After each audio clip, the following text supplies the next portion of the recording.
Welcome to a special presentation from the Hastings County Historical Society.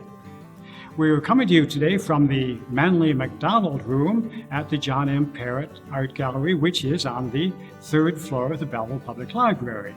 Actually, there are 3 galleries here, and it's a place that I highly recommend a visit. Now, this year, with the COVID-19 pandemic, we haven't been able to bring you our public presentations from Maranatha that we have been bringing for the last couple of years with guest speakers and interesting topics, but we've come up with a different approach. Now we were able to bring you a number of local documentary films, historical in nature, which we hope you'll enjoy. Now the first of these today is entitled Ritchie's Folly. And this is a documentary produced by videographer Sean Scally, and it tells the story of Samuel Ritchie. He was a gentleman from Akron, Ohio, and he had a dream. He had a dream of building a railway, and there were quite a few people in the same boat at that time. Railways were being built all over the place. But anyway, Samuel Ritchie came to this area. He entitled his railway the Central Ontario Railway, and he had a lot of ups and downs and adventures that make for a very interesting film. So we hope you'll settle back, relax, and follow this documentary by Sean Scally entitled Ritchie's Folly.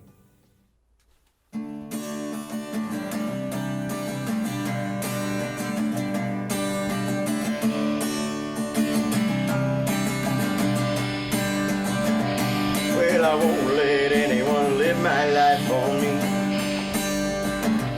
No, I won't let anyone tell me how to be. All the chances I take are the ones that I can live with. And what you get is, baby, what you see. 'Cause I don't always do the right thing, but I do the right thing for me. No, I don't always do the right thing, but I do the right thing for me. In the 1800s, North America was gripped by rail mania. The Central Ontario Railway was a small, forgotten venture. But to Samuel Ritchie, it was much more. And it really didn't take me long to find out that living on the edge is gonna drive you crazy. So I do what I do, and to me there is no doubt that I don't always do the right thing, but I do the right thing for me. No, I don't always do the right thing, but I do the right thing for me.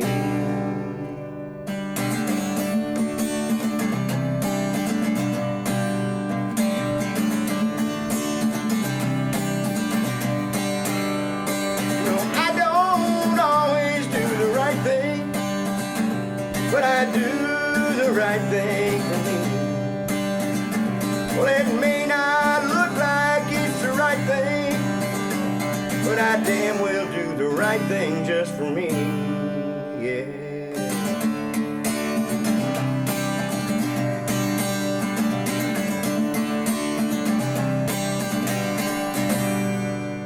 All aboard!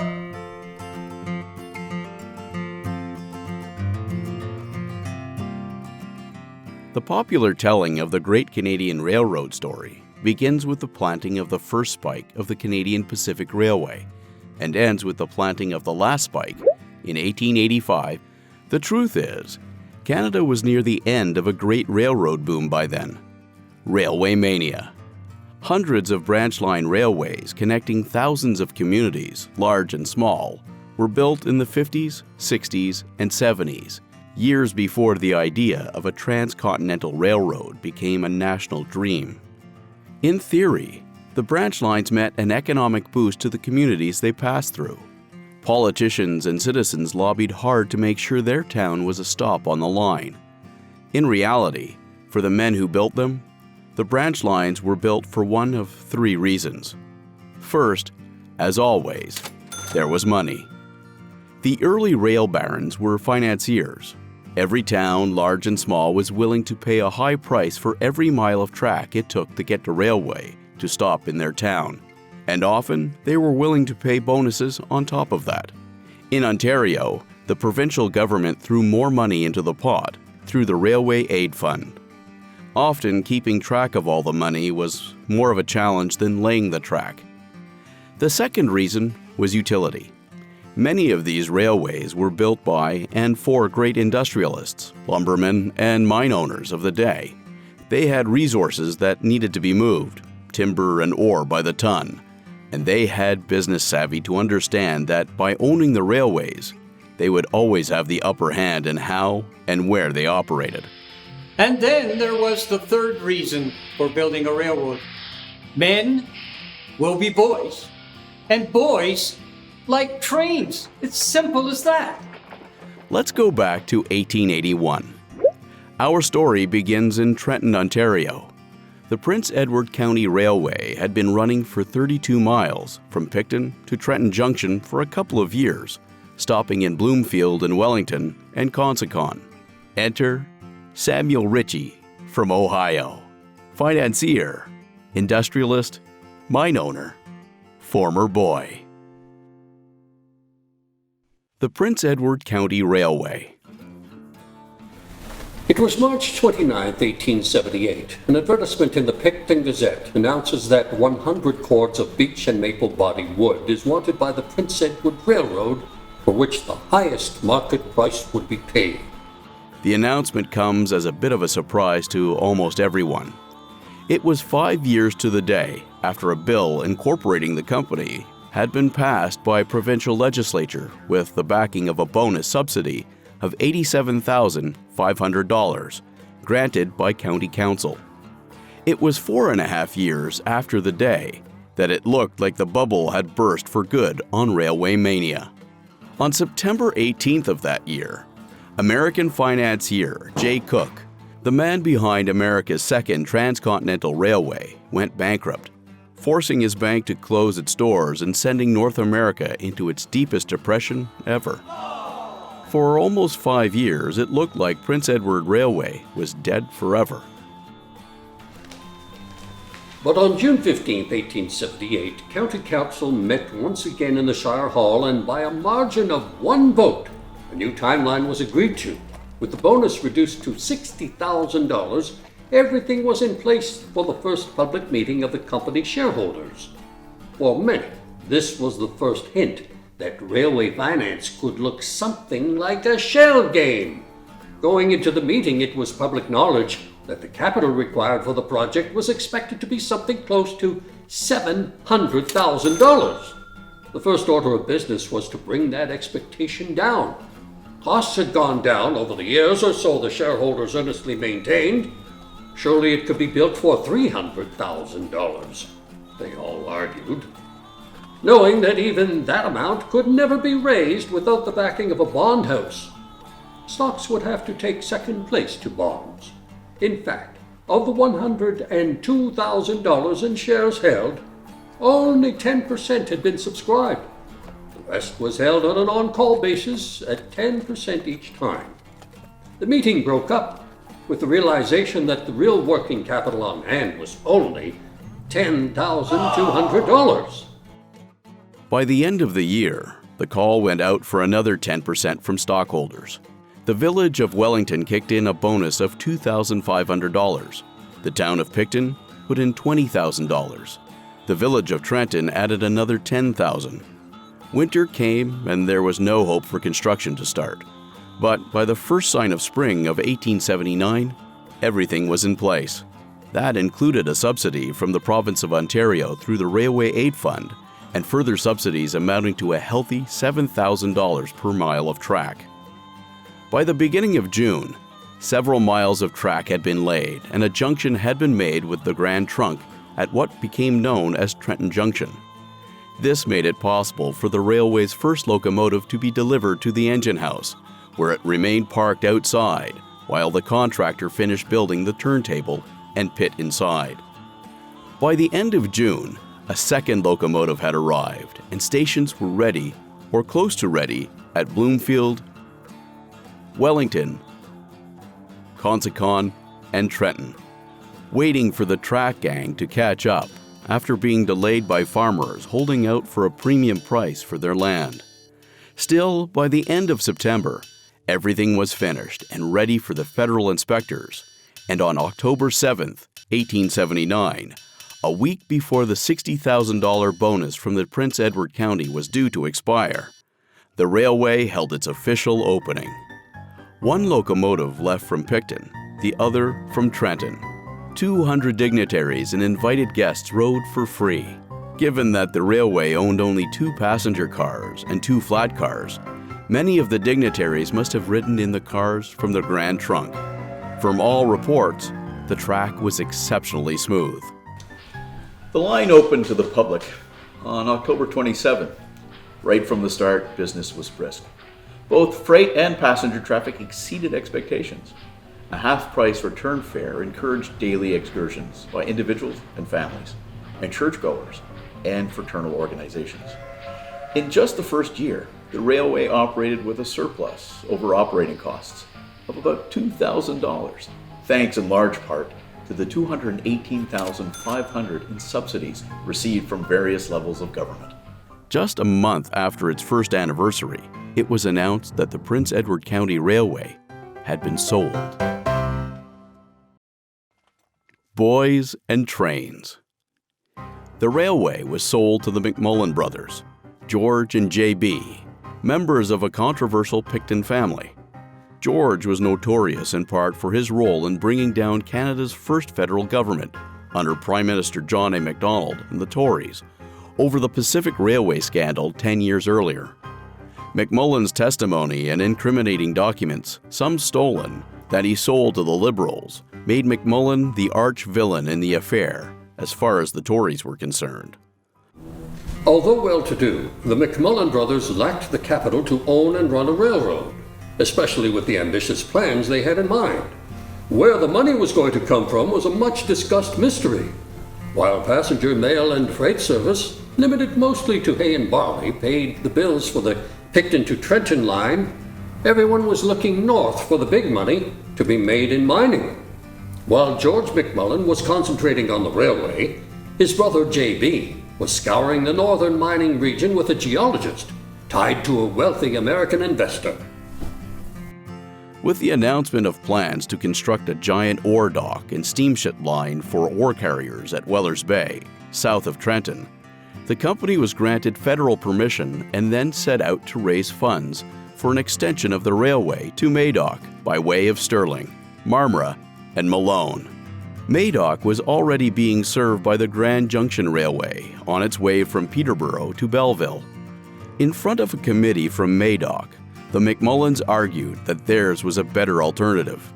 Despite having the mine owners on their side and general agreement from the committee that Weller's Bay was far superior to Belleville, both the village and the township refused to offer financial support from the extension, and with that, plans for the extension were put on hold.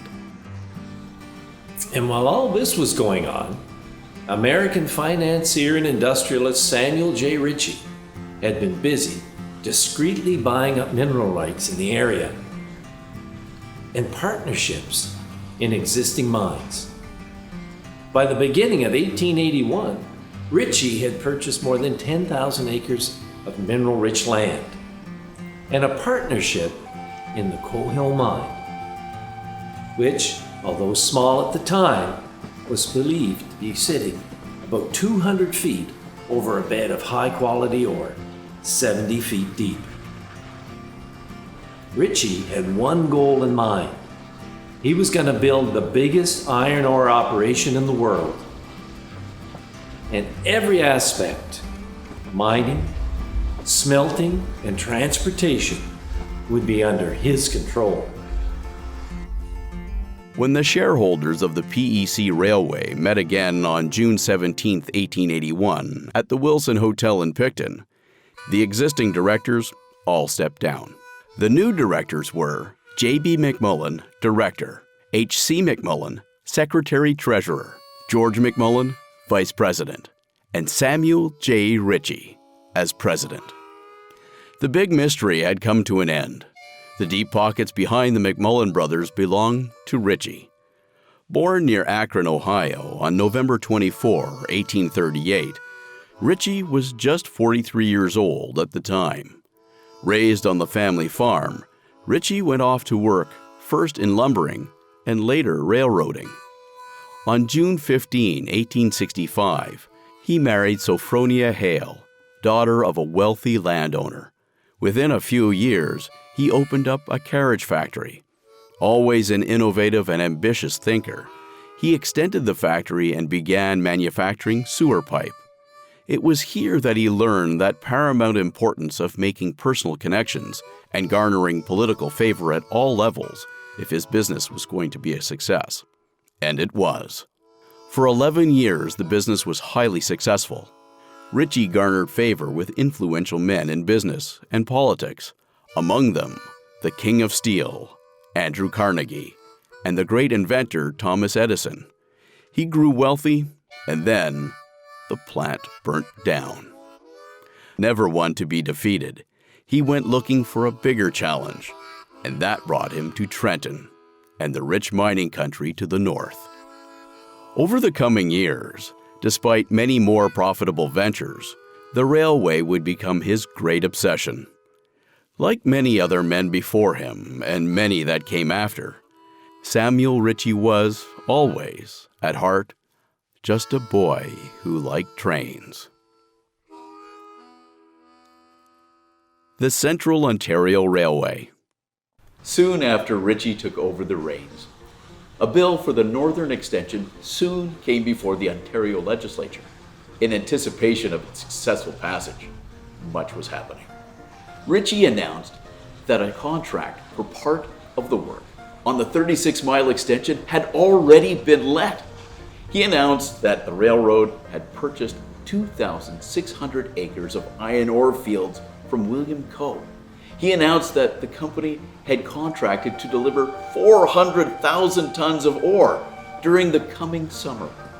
Over the new line, even though it was not yet built, he announced that 125 acres of land had been purchased at Weller's Bay, not just for a dock, but for a smelter, a railway plant, including a roundhouse and repair shop. The dock was to stand 30 feet above high water and extend 2,000 feet into the bay at a cost of well over $100,000. He announced plans for a Bessemer steel rail mill. He announced that the new line would run to the township of Wollaston, site of the company's largest iron mine. That mine was expected to yield 500,000 tons of ore. He announced that a contract had been let to provide 8,000 tons of 56-pound rail for delivery by water to Trenton. He announced that every bridge on the line would be built from high-quality steel. And finally, the Ontario legislature passed a bill granting authority for the extension to run 80 miles north of the great iron ore deposits. It was granted to the company that would from then on be called the Central Ontario Railway. The company would soon move its headquarters from Picton to Trenton. Ritchie quickly shed the image of himself as another rich American running roughshod over Canadian interests. Not an easy feat in the Loyalist stronghold that was Central Ontario at the time. He became known as a genial man with an outgoing personality and a commanding stature. He was a man of excellent humor, a good storyteller, and what seemed to be a genuine interest and curiosity for all things Canadian. When it came to building the railroad, he quickly established a reputation for an uncompromising focus on quality. At a time when some branch lines were built on the lightest possible rails with the cheapest possible running stock in order to make a quick profit from all the government grants and subsidies that were being thrown around, Ritchie insisted on nothing but the best. Locomotives 3 and 4 were ordered, along with the first mechanical track laying machine to be used in Canada.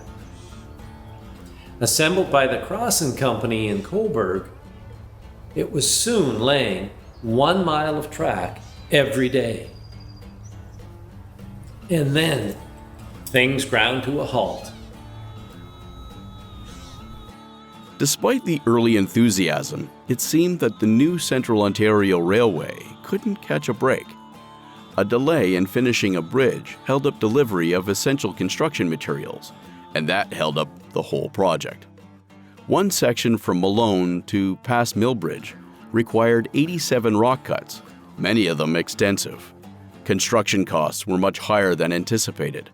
Ritchie pulled workers from the Wellers Bay dock project to save money.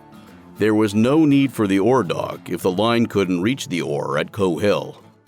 While the Prince Edward County Railway had never seen a fatality, within a few months, the COR saw two. Then came the word that U.S. government was imposing a tariff of 75 cents a ton on all imported iron ore. Locomotives 5 through 8 arrived by mid-May 1883, and the rails had reached Malone. The track-laying machine was once again chugging along at 1 mile a day. Then the COR was hit by its first strike. The workforce wanted more pay. A number of workers were immediately laid off and discharged. Rumors of the company's shaky finances led to a second strike in August. This time the company brought in large numbers of workers from Quebec, and there were no more strikes. In spite of all, the rails reached Marlborough in July 1883, and all the way to Coe Hill Mine in Wollaston Township by the following June. On June 2nd, 1884, the first train carrying iron ore steamed out, heading for Wellers Bay.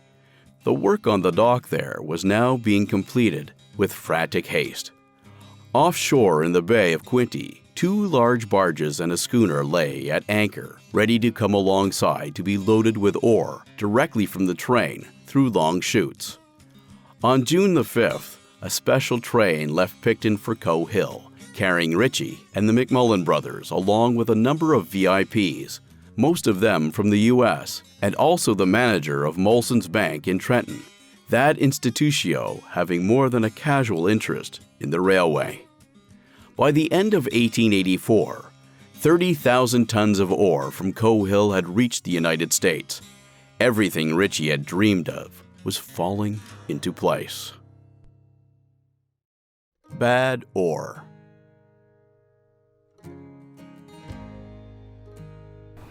In the summer of 1885, Ritchie got word that the Coe Hill ore was useless. All of it.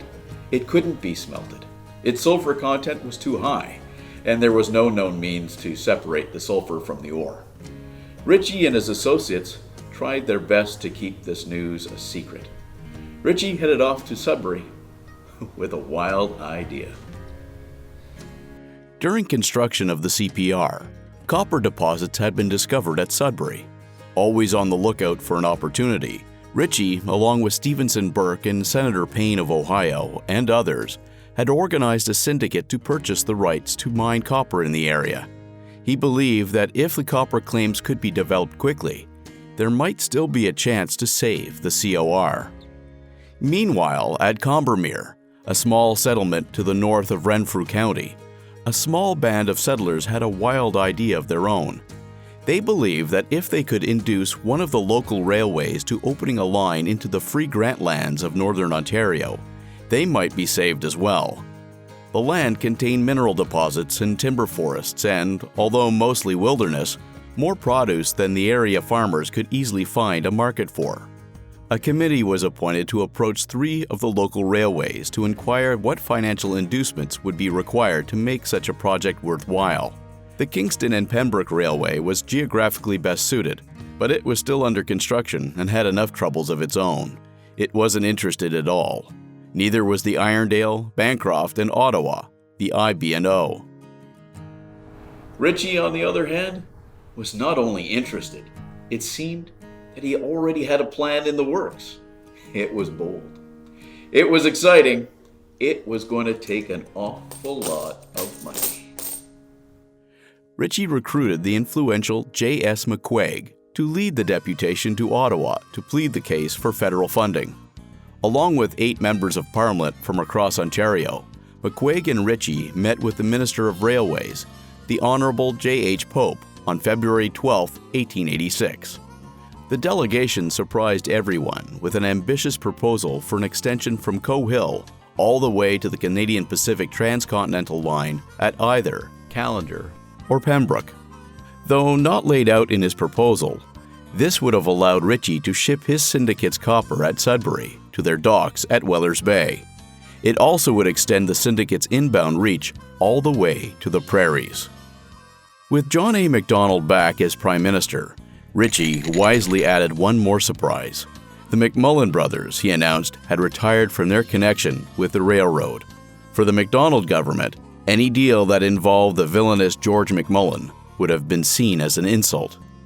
In the formal application that followed, Ritchie recommended the longer route to Callander, an impressive 150-mile extension from Coe Hill, and asked for a federal subsidy of $3,200 a mile. And then he waited. In court, Major Orr, owner and editor of the North Hastings Review, February 1886. A gigantic lawsuit will soon occupy the courts between Messrs. William Coe of this village and S.J. Ritchie et al. Of the Coe Hill Mining Company. Mr. Coe sues Ritchie for $50,000, amount due for the shares in the Coe Hill mine. Ritchie returns the compliment with a suit for $500,000 for alleged wrong information regarding the resources of the above mine before the purchase took place. The trifling amounts involved in the above suits need not cause either of the litigants any uneasiness. We presume it would cripple the resources of the Review, however. The same edition of the Review reported on high unemployment in the area, now that the mine had closed down. A month later, it described Coe Hill as a deserted village. Meanwhile, the railway kept busy, carrying stockpiles of ore from Coe Hill to the docks at Wellers Bay. By May, the COR was moving 40 carloads a day. Around that time, Mr. Billings of Billings Farm launched suit against the COR, demanding remuneration for water supplied for their tank pump, which the company had refused to pay. When Billings tore up the pipe, the COR sued him. The suits were then settled in the favor of Mr. Billings, who received payment for the water, along with an annual sum going forward, and all of his court costs. As the session was drawing to a close that spring, the Macdonald government issued an unusually large number of railway bonuses. Ritchie had asked for a total of $420,000, $5,000 a mile for the first 20 miles, and $3,200 a mile for the remaining 100. Instead, he got nothing that spring. Another lawsuit went before the courts, this time between James B. McMullen and William Coe. In October 1887, listed among the cases being heard before Chancery Court in Belleville were Coe v. Ritchie et al., Coe v. Ritchie, and Ritchie v. Coe. In March 1888, one of a number of McMullen v. Ritchie cases was decided, resulting in the McMullens obtaining a legal attachment on the COR for a record $283,000. That was hardly the end of McMullen versus Ritchie. It also wasn't the end of Ritchie's fight to save the railway. In April, Ritchie gave notice to the House of Commons in Ottawa of an amendment to the Act for an extension of the COR to Callander. The amendment called for an extension all the way to Sudbury. This would allow the syndicate's copper mines to ship over the company's own rails from Sudbury to Wellers Bay, without the support of Van Horn and the CPR, from which little support seemed to be coming. Ritchie knew that Van Horn had already seen the results of tests by the U.S. Department of the Interior, which cast doubts on the quality of copper coming out of Sudbury. It was too high in nickel and iron to make smelting feasible, nickel at the time having no industrial value. Big nickel. Imagine one person controlling all of the nickel mine rights in and around Sudbury. Imagine one person controlling 3/4 of the world's supply. In 1888, that was Samuel Ritchie. Now, imagine losing it all because you were focused instead on trains. But we're getting ahead of ourselves. In the summer of 1888, Ritchie, encouraged by earlier experiments elsewhere, discovered an engineer who had invented a process for smelting steel alloy using nickel as a hardener. It was to become one of the greatest metallurgical discoveries of the century, and Ritchie was right in the thick of it. Apart from many industrial and commercial uses, the process would modernize armor and armor-piercing shells, particularly for warships. The U.S. Secretary of the Navy was the first to buy in. Almost forgotten in the bigger scheme, the COR's Southern Division, the old Prince Edward County Railway, was growing more prosperous. DeMoristville, north of Picton, had become a thriving center for the hop trade. Picton had become one of the largest fruit canning centers in the Dominion. There were canning factories in Bloomfield and Wellington as well. To the north, the largest ore deposit yet was discovered, 300 feet below ground near Coe Hill. The Gilmore Lumber Company was shipping logs to Trenton at a rate of 1,500 a day. With things looking up by the end of 1889, Ritchie left for Europe to sell his nickel-hardened steel and tried to raise more capital for his railway. The road to ruin. The legal attachment of the COR by George McMullen in 1888 had gone largely ignored by Ritchie, except that it led to his decision to bring Judge Stephenson Burke of Cleveland onto the board. Burke was a brilliant and astute corporate lawyer specializing in railroads. That Burke had made his fortune raiding the treasury of one railway before he left to build another didn't seem to bother Ritchie in the slightest. Perhaps that was a mistake. While Ritchie went off searching Europe for new experiments in nickel-based metallurgy, Burke was left dealing with the company's legal woes. Remember, there are 3 reasons to build a railroad, and the first, as always, is money. Where there is money, there are legal woes. Railways have always been a target for lawsuits, but no other railroad anywhere in North America could rival the COR when it came to litigation. At an enormous cost, the battle over the COR was to be fought in the courtrooms in both Canada and the United States for the next 20 years. The McMullen attachment, it turned out, was only the tip of the iceberg. The North Hastings Review.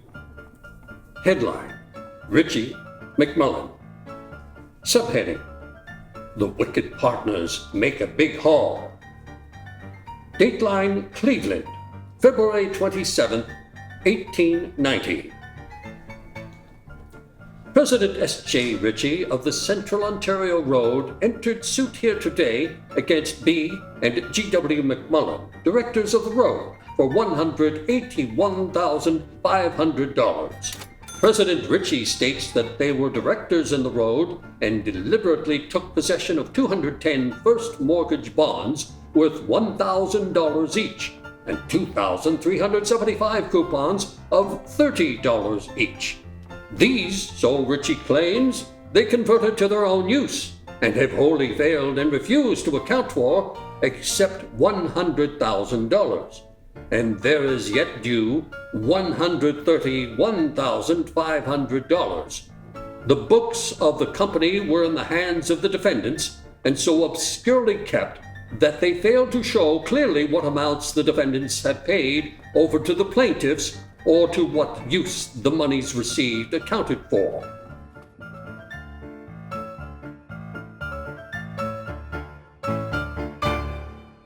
The McMullens were in Cleveland today, and sheriff's deputies endeavored to serve the papers on them. They left, however, and returned to Canada before service was obtained. Some time ago, they got a judgment against President Ritchie for $238,000, alleging they had agreed to buy bonds and coupons from them, and failed to do so. Ritchie denies this and filed today's sensational suit. 1891 was an election year. While Ritchie was busy lobbying for the Sudbury extension, news came that Andrew Carnegie had received an order from the U.S. War Department for $5 million of nickel steel for new American cruisers, with a nickel to be ordered from Sudbury. In October, Ritchie announced that he would build an ore reduction plant in Trenton.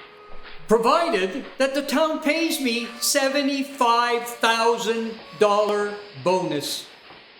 The election had seen a return of MacDonald's Tory government, with Mackenzie Bowell of Belleville as the new Minister of Railways. Bowell was no fan of Samuel Ritchie or his railroad. Then, just 3 months after the election, MacDonald died. Charles Tupper was the new Prime Minister. Although once a supporter of Ritchie's Sudbury extension, Tupper, as a Tory, had to support the interests of Van Horn and the CPR. Van Horn believed Ritchie's plan would cut into his own business. Ritchie was forced to accept altering the route if the project was to go ahead. Throughout the negotiations, first with MacDonald and later with Tupper, Ritchie held fast to one principle: that all the raw material in Canada should, as much as possible, be processed in Canada. On that, Ritchie and his associates were strongly at odds. The other members of the syndicate, notably Directors Senator Payne, Judge Stevenson Burke, and H.P. McIntosh, believed that the minerals should be shipped to the U.S. in as crude a form as possible.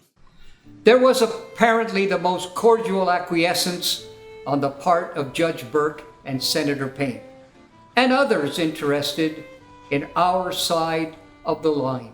In my efforts to solve this much vexed iron question, and with it success and salvation of the railway as well as my own salvation, but as soon as success was in sight and to be made immediately available, their true position of hostility, treachery, and conspiracy became open and aroused.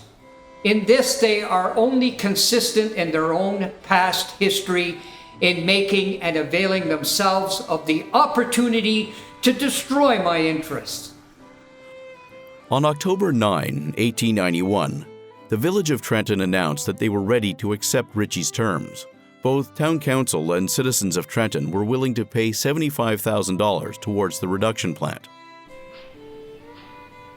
Just as this had been done, Burke and McIntosh arrived and told the citizens that no money was desired from them and that no work would go on. This, of course, set the town in an uproar. He concluded to proceed at once against the Copper Company and the Iron Company for the damages to the railway.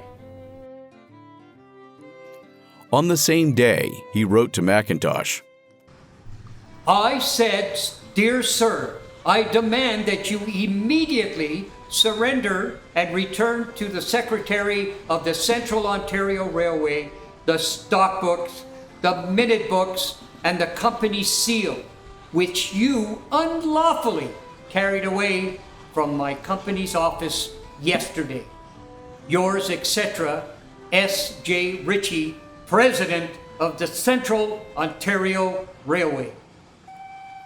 On March 24, 1892, a meeting was held at the home of George McMullen in Picton. Present were Judge Burke, Senator Payne, and H.P. McIntosh. New directors were elected. Ritchie was not among them.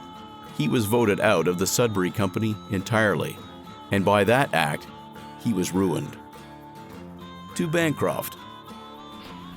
Burke and Payne had both cleverly lent money to Ritchie for the railroad, with Ritchie putting up unregistered securities as collateral, giving the two men controlling interest in the company for just a nominal investment. The loans were offered as a friendly gesture. Ritchie never expected they would use it to freeze him out. After all, Ritchie had put up almost all of the cash up until then. Ritchie and his former associates continued to battle it out in the courts, with Ritchie losing most of the battles. Ritchie had put almost all his personal capital into the railway and never took a penny out for himself. Where the money came from for all of his costly litigation, no one seems to know. It must have galled him to know that Burke and Payne paid all of their own legal costs from the coffers of the COR. The COR was now under the direction of a board that knew how to rob a railway, but almost nothing about running one. That job went to the railway's new general manager, George Collins. Fortunately for everyone, Collins was up to the job. He slowly worked away at getting the railroad back on the rails. On hold for years was a plan to extend the COR to Bancroft. Collins eventually convinced the new board that expansion was the only chance the railway had in order to survive. In August 1899, a decade after Ritchie first proposed the extension, the first sod was turned on the Bancroft line. It was completed in November of the following year, though not the same high standards that Ritchie believed in. Everything was done to the minimum standard required to receive government funding. For the next 2 years, the railway prospered while Ritchie continued to take a beating in the courts. Out of the blue. In 1902, it was announced that the Central Ontario Railway was up for sale on behalf of Thomas G. Blackstock, lawyer and director for the company. Blackstock had joined forces with Robert Weddell, one of the contractors for the Bancroft extension. A Scots immigrant, was the most prosperous and influential citizen in Trenton. Between them, Blackstock and Weddell had wrestled control away from Judge Burke. Burke, it seems, had lost support of Charles W. Bingham, son-in-law of Senator Payne, who had purchased all of the senator's stock when Payne passed away in 1896. Before the sale could go forward, however, a new party entered the fray. Someone had come along and bought up all of the senator's stock, enough to wrestle away control from both Blackstock and Burke. His name? Samuel Ritchie. With all the parties having agreed to private hearings, not much is known of what happened in the courts. The one thing we do know is that somewhere along the way, Ritchie was able to take back his interest in the Sudbury Mining Syndicate, which he then sold to the newly formed International Nickel Company of New York. With this new fortune, he immediately bought out the McMullen brothers' interest in the railroad and later Bingham's, which gave Ritchie enough leverage to put a 30-day injunction on the sale of the railway by Blackstock. Remarkably, Weddell met with Ritchie at his hotel in Toronto during the injunction period and again on the train to Trenton. Whether he had been drinking or just trying to impress Ritchie, Weddell spilled out the incredulous tale of bribery and chicanery on the part of Blackstock, Bingham, and Burke, and even Weddell himself. The upshot of it all was that he and Blackstock, having insider knowledge of the secret bond price set by the Toronto General Trust Corporation, the railway securities agent, and of an impending offer from Molson's Bank and the Canadian Bank of Commerce to buy the railway, they were prepared to buy him out. Ritchie wrote to J.W. Langmuir, manager of the Toronto General Trust. The value that should be placed on the affidavit made by any man who will thus openly confess such shameful acts of bribery, you as head of the manager of a great corporation in which more than any other forms of corporation, the unreserved confidence of the entire public should be absolutely unshaken and unchallenged, whether the proceedings of the character of those recited by Mr. Weddell himself should be endorsed by the sale of the railway for the benefit of Mr. Weddell and his associates of like character and methods. Ritchie was back as president, but the railway was, to all intents, bankrupt. The court appointed George Collins as receiver. Ritchie appealed, urging the court to reconsider, Collins having been made manager by the previous board. The court refused the appeal. Collins would go on to become Ritchie's most trusted advisor and closest friend. They had one thing in common. They were boys who liked trains. The Collins-Ritchie years were a mixed bag.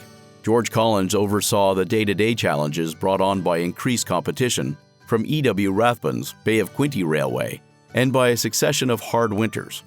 Ritchie spent much of his time confined to hotel rooms as he became increasingly burdened by attacks of rheumatism. He spent much of that time writing legal briefs for many of the various court battles he was still embattled in.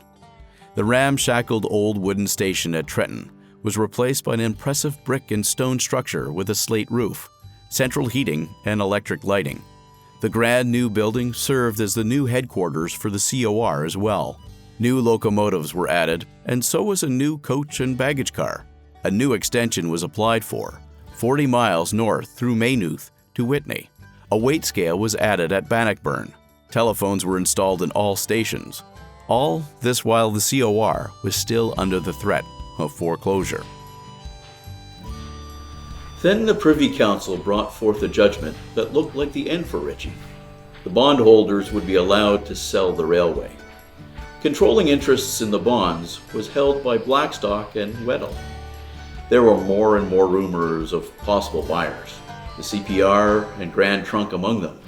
Both Ritchie and his enemies, Blackstock and Weddell, made use of the rumors to hide the truth about what was going on behind the scene, where a great deal had been going on. Behind the scenes, entrepreneurs William Mackenzie and Donald Mann of the Canadian Northern Railway were buying up a block of bonds from Blackstock and Weddell.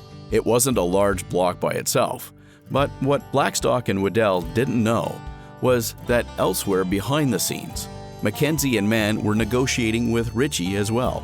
Ritchie, who had been busy buying up more mining claims in the Sudbury area, had at last found partners he believed he could trust. Now, to make a long story short, I am to give you significant of my stock, to give you full control of the railway in connection with what you get from Blackstock. As proposed by Mr. Mann and is stated in one of the items originally submitted to him, it must be part of any deal between us that lines of the railroad shall be constructed by you, which shall connect the mines of the Nickel Copper Company with your main lines of the railway and working the mines on a larger scale. It is further agreed that in the purchase of this property, you shall have the rights to take 40% of the whole property on exactly the same terms on which I shall purchase the whole of it. Mr. Collins states that it will not be necessary to issue bonds for the completion of the new lines from Bancroft to Whitney. And the earnings of the road, together with the bonuses, will be significant enough to build the extension. Thus, 40 miles of extension would be certainly completed within the 18 months as the work is now under progress.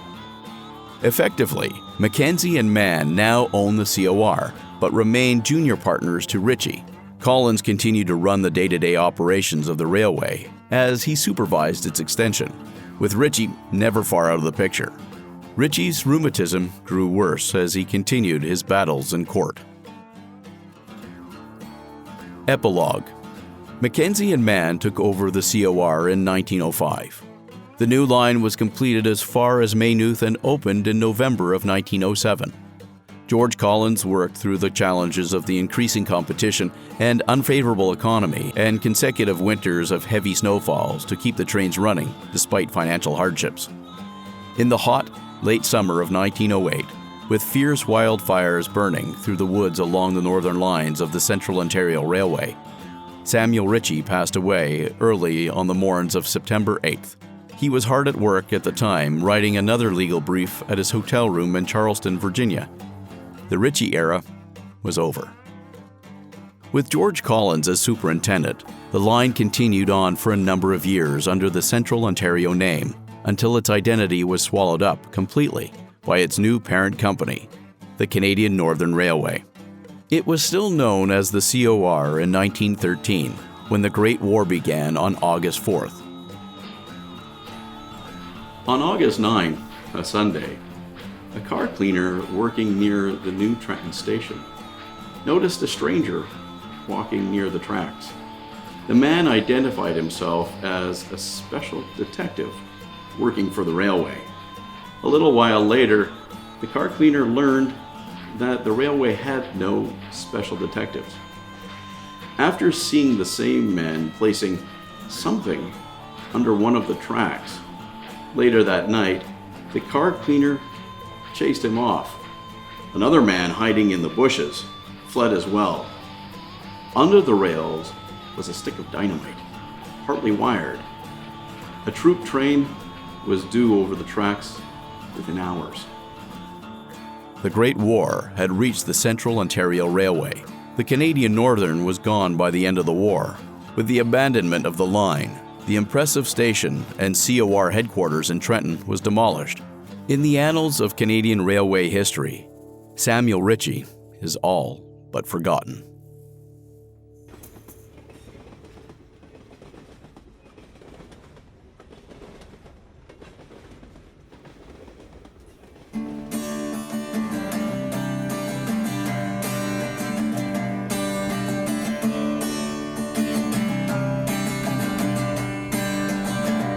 Well, I won't let anyone live my life for me.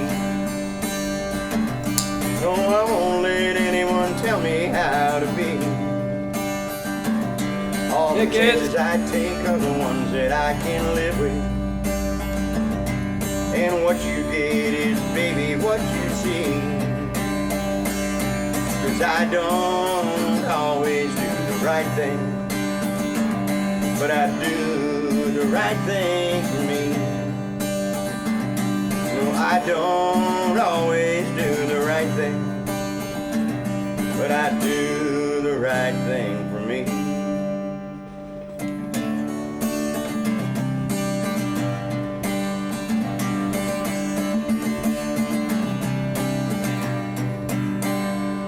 You know, living on the edge is what my life's about. And it really didn't take me long to find out that living on the edge is gonna drive you crazy. So I do what I do, and to me there is no doubt that I don't always do the right thing, but I do the right thing for me.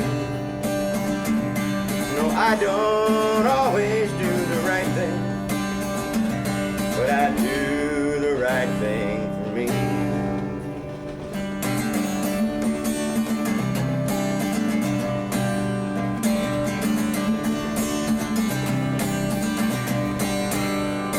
No, I don't always do the right thing, but I do the right thing for me. Well, it may not look like it's the right thing, but I damn well do the right thing just for me, yeah.